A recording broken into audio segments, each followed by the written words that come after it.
میرا ایک سوال ہے آپ سے، جی سر. سوچ سمجھ کے جواب دیجیے. دنیا میں سب سے زیادہ مسلمانوں کو اگر چندہ کرنے کا موقع ملے تو وہ کہاں پہ سب سے زیادہ چندہ ہو سکتا ہے؟ تو جس جگہ زیادہ مسلمان اکٹھے ہوتے ہوں گے. کس جگہ؟ وہ تو بیت اللہ شریف ہی ہے. حرمین شریفین میں اگر چندے کی اپیل کی جائے تو سب سے زیادہ چندہ ہو سکتا ہے. لاکھوں لوگ روزانہ وزٹ کرتے ہیں. کیا آپ نے سنا کہ وہاں چندہ مانگا جا رہا ہے؟ نہیں. آپ ماشاءاللہ ہو کر آئیں، کسی نماز میں اعلان ہوا ہو کہ بھائی چندہ دیں؟ نہیں. کیوں؟ چندہ باکس بھی ہمیں کہیں مسجد کے باہر بھی نہیں نظر آیا. وجہ کیا ہے اس کی؟ بلکہ مسجدوں کے باہر ہم نے دیکھا کہیں کھجوریں رکھی ہوئی ہیں، کہیں اس طرح پانی رکھے ہوئے ہیں. ٹھیک ہے، لے جاؤ کچھ لے جاؤ. آپ دبئی چلے جائیں، آپ کو نہیں کہیں ترغیب ملے گی. عمان چلے جائیں اور کئی GCC میں چلے جائیں، آپ کو یہ مانگنے والا کلچر نظر نہیں آئے گا. وجہ کیا ہے اس کی؟ کیا وجہ ہے سر؟ دیکھیے، حرم شریف کے سامنے نا جو کلاک ٹاور بنا ہوا ہے، جی جی، اس کلاک ٹاور کے اوپر ہی لکھا ہوا ہے، اس کے مین گیٹ پہ آپ دیکھیں گے لکھا ہوا ہے وقف فی الحرم. اس کلاک ٹاور میں کافی سارے 5 اسٹار 7 اسٹار ہوٹل ہیں اور بہت بڑا مال بھی ہے. اس میں مال بھی ہے. ان سب کی جو ارننگ آتی ہے حرم پہ خرچ ہو رہی. سرکاری سطح پہ تو سپورٹ جو بھی ہے، لیکن ایسی کئی چیزیں ہیں جس کی ارننگ جو ہے وہ حرم میں آتی ہے. مدینہ شریف میں آ جائیں. اب مدینہ شریف میں سب سے زیادہ چندہ ہو سکتا ہے جی، لیکن وہاں چندہ نہیں ہوتا. وہاں آپ دیکھیں گے حضرت عثمان بن عفان رضی اللہ تعالیٰ عنہ کے نام سے ایک ہوٹل آج بھی موجود ہے. اچھا، جس کا نام ہے فندق عثمان بن عفان. فندق عثمان بن عفان رضی اللہ تعالیٰ. یہ ہوٹل آج بھی موجود ہے. وہ جگہ ہے کہ ان کا جو کھجوروں کا باغ تھا جی، انہوں نے مسجد نبوی شریف کے لیے وقف کیا ہوا تھا. تو صدیاں گزر گئیں، آج وہاں پر ہوٹل تعمیر ہے اور اس ہوٹل کے جو پیسے ہیں، جو ارننگ آتی ہے، وہ حرم پہ خرچ ہوتی ہے. اور اس طرح کی کئی عمارتیں وہاں پر ہیں، کئی انڈسٹریز ہیں کہ جس کے پیسے حرم میں آتے ہیں. آپ چلے جائیں ایران، ہمارا پڑوسی ملک ہے. جی جی، وہاں امام علی رضا رضی اللہ تعالیٰ عنہ کا روضہ ہے.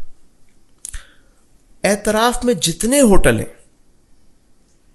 5 اسٹار ہوٹل بھی ہیں وہاں، وہ سب ملکیت ہے اس ٹرسٹ کی اور ان سب کی ارننگ وہاں آتی ہے.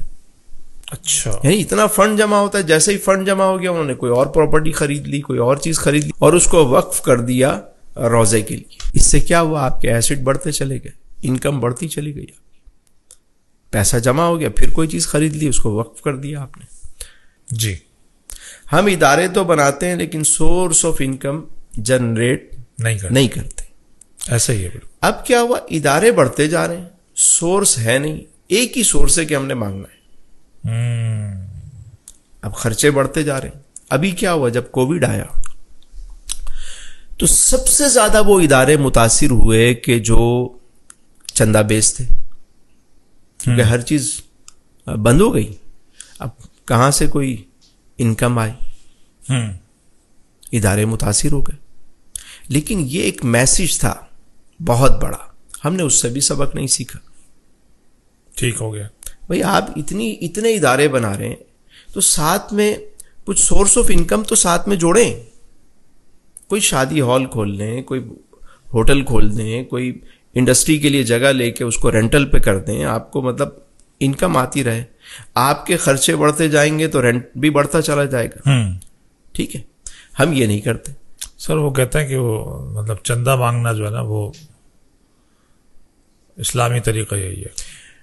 آقا کریم علیہ السلام کی پوری سیرہ مبارکہ میں کتنے مواقع پہ جو ہے وہ حضور نے یہ حکم فرمایا ہو. سر ایک کا تو آپ نے ذکر فرمایا تب، لیکن وہ اضطراری کیفیت ہے، جنگ تبوک. اس کے علاوہ آپ مجھے بتائیں، ہاں دور سے کوئی قبیلہ آیا، اس نے آ کر کوئی عرض کی اور اپنے حال بیان کیے تو ٹھیک ہے جن کی. لیکن انفرادی طور پہ کوئی آیا، جی، اپنی ریاست کا کوئی معاملہ ہوا، تو حضور نے ایسا شاندار انتظام فرمایا کہ اس میں مانگنے کی ضرورت نہ پڑے. اچھا، کیسے سر؟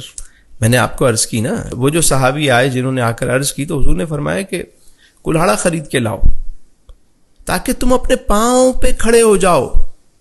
یعنی اسلام یہ پسند کرتا ہے کہ تم مچھلیاں لا لا کے نہ دو، اسے مچھلی پکڑنے کا طریقہ سکھاؤ.